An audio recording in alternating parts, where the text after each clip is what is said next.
You can't make this long time.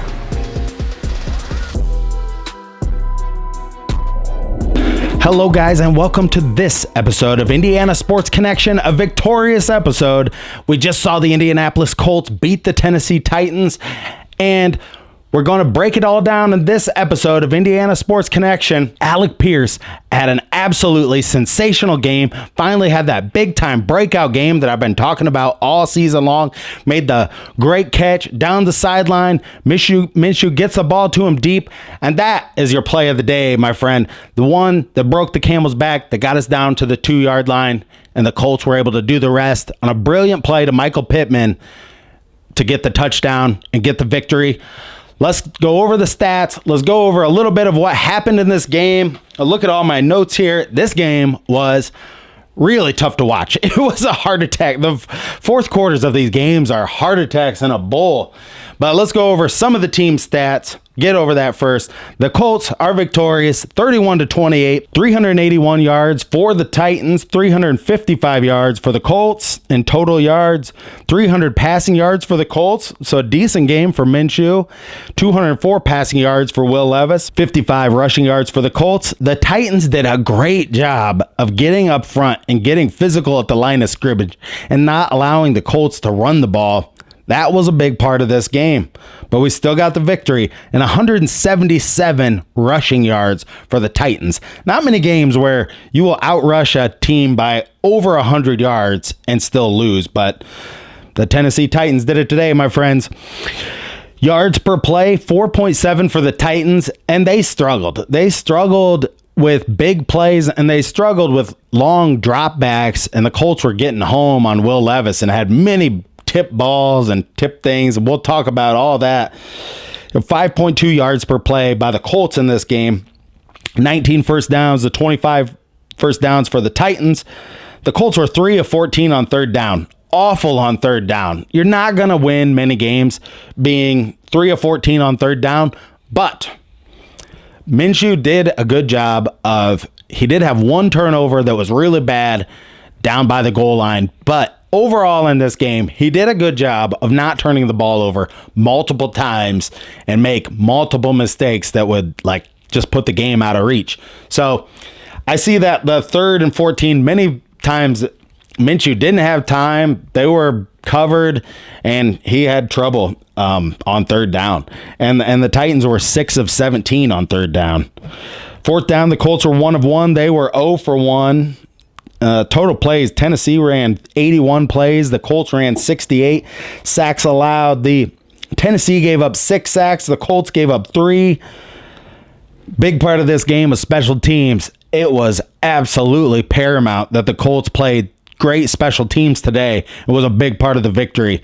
I know a lot of people I've heard in comments and things, but since Bubba Ventrone has left the Colts, that they've not had as good as special teams. Well, today's the day. They got that back, and they made some really great plays. Even the punt returns, McKenzie had a really great punt return, had a good return on the kickoff, too, to open the game. So, good job for the special teams for the Colts. Fumbles lost, 2 fumbles lost for each team. And time of possession, which I always think is really critical. Tennessee held the ball 38 minutes. I'm kind of surprised by this. To come out in the second half, the Colts held the ball for 10 minutes to start the second half, which really kind of set the tone and stabilizing the game a little bit for the Colts. Felt like that gave their defense some juice, just kind of stabilized the entire team. But 29 minutes possession time of the Colts to 38 for the Titans. Just really, really tough. I mean, a lot of these stats I'm looking at, and many of the games the Colts have lost this year, the stat line looked a lot better for the Colts and looked a lot worse for the other team. So we kind of got one of those games where we stole one from them. We got into overtime. We were able to hold them to a field goal and then ultimately get a touchdown that was going to win this game. Let's talk about some of the critical plays. I got my notes here. So, I mean, the first long ball to Pierce was huge. I mean, that really opened up the field for Minshew. Minshew, I don't understand why the Colts don't run more of these anticipation throws to throw the ball deep to Pierce. Many times Minshew, when he drops back, like on the one to Pierce late in the game and then the one early in the game, it was like just a complete anticipation throw. Just drop back, put the ball up to him, let him go get it. So the Colts are picking their spots with that. I mean, Steichen, the 2 times he did it, it worked. And it was when they needed it really bad, he ran those plays and they worked to perfection. So the 4th down play, I want to talk about the 4th down play, the jet sweep to Granson.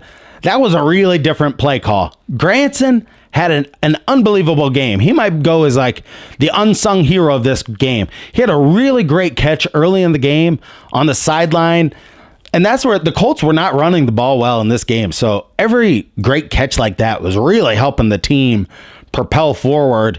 He had that really great catch on the sideline. And then on the trick play, and I got to just hand it to Shane Steichen. I love this guy. The play calling he's calling, and then late in the game, the touchdown to Pittman, his play calling is brilliant, and it's really helping the team. You can see it just makes me so excited about what his next level is going to be like once Anthony Richardson gets back on this team.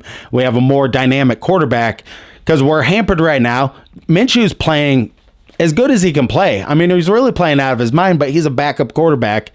And Shane Steichen, I mean, you just got to hand it to this guy. What he's doing out there as a coach, as a first-year coach, pretty unbelievable. I mean, you look at some other experienced coaches like Sean Payton, what he's doing with the Broncos, or there are just not many coaches that are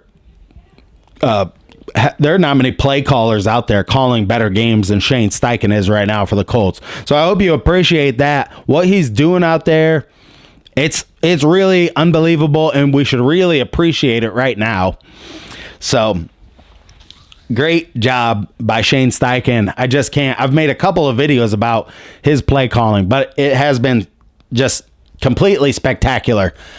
The pick 2 in this game, that was unbelievable. What happened there was you just never see that. I was trying to look up how many pick 2s. So, I mean, they went for the 2-point conversion. The ball gets tipped into the air. The Colts were going for that. That would have put them up by 7. And then they return it and get 2 points. So it really was kind of like that was a 4-point turnaround on that pick 2. So that was a tough break. I mean, a real game changer and a great play by that guy to run that back like 98 yards. But just another crazy play of this game. But let's talk about the block punts. The block punts were unbelievable plays in this game that really turned the tide of the game completely in the Colts' favor when they were really looking for answers out there. 2 block punts. The first one was just a straight up, they just brought the pressure. And I don't know, the guy with the long hair, he's the guy that grabbed it and ran it in. But the guy got there and really put a great block on it without getting the penalty. But then the second one I thought was a lot more clever because the guy who was lined up, number 38, Baker, that was lined up over the gunner, he just kind of like zoomed into the inside and almost just kind of got this full running start where he was just able to get on top of the punter really before he was able to even get like a step or even get the ball out of his hands. So, I mean, that was just a great heads up play by the special teams to see what they were doing on film. Probably saw some things that they did in the past and then just able to kind of expose that they fell asleep on that play. And really, I don't know whose responsibility that is. I feel like that gunner, the guy who's on the outside, that, you know, he's the one that runs down and tries to get to the guy who's fielding the punt first. I feel like he was supposed to, like, that guy is his responsibility. He should have been on the inside and really tried to block that guy, but he just kind of let him zoom to the inside, 38, just get all the way to the punter, made a great play on the ball. The overtime, I mean, it's tied 25-25, and I'm really not thinking the Colts have fared well in these overtimes. And I was just telling the guys, like, you know, the Colts, the Rams game, how it looked like they were going to lose this game like they lost the Rams game. The defense, Gus Johnson was just playing that bend and don't break defense, which gets super annoying to watch late in these games as a fan. But he was able to hold them to 3 points. They got a little miscombobulated down there, and having a rookie quarterback for them, you can see a few times just they got a little like out of sorts. It can happen definitely with a young player and with how fast the game moves, but they held them to 3 points. Colts get the ball back, need a touchdown, run the play action. It was right after a big penalty that was on. Pittman got a holding call down the sideline where the Colts got a first down, and like right on the very next play, the Colts just strike with a deep ball. Then a couple plays later, they get Pierce and Pittman kind of like isolated out on the outside. I'm not sure why Tennessee didn't put at least one safety in between those two guys to at least double one of those opportunities, because it seemed like once they got in that lineup, and I've seen the Colts kind of run a play similar to this where Pittman went to the outside, or this one where Pittman went to the inside. I don't know if that's an option route, but Shane Steichen does a great job in that situation. He did a great job of getting Pittman and Pierce just kind of in the matchup situation he wanted them to be in so that we could get that touchdown at the end. It was a great play to get the touchdown there, and the Colts come away with the victory. 7-5 for the Colts. The Colts, I mean, coming into this season, being that Anthony Richardson got injured weeks ago, I don't think we thought we'd be 7-5. We have a very weak schedule. You got a lot of things that have gone wrong for this team. Played with Braden Smith, didn't play at right tackle, and also right guard was out. Fries played at right guard as well. So, Kelly was back in there after the concussion. And this was just a game that the Colts really need to win. The Tennessee Titans are not a great team. They're just mediocre, middle of the team, but they are a tough team, and these division games are really, really tough to win.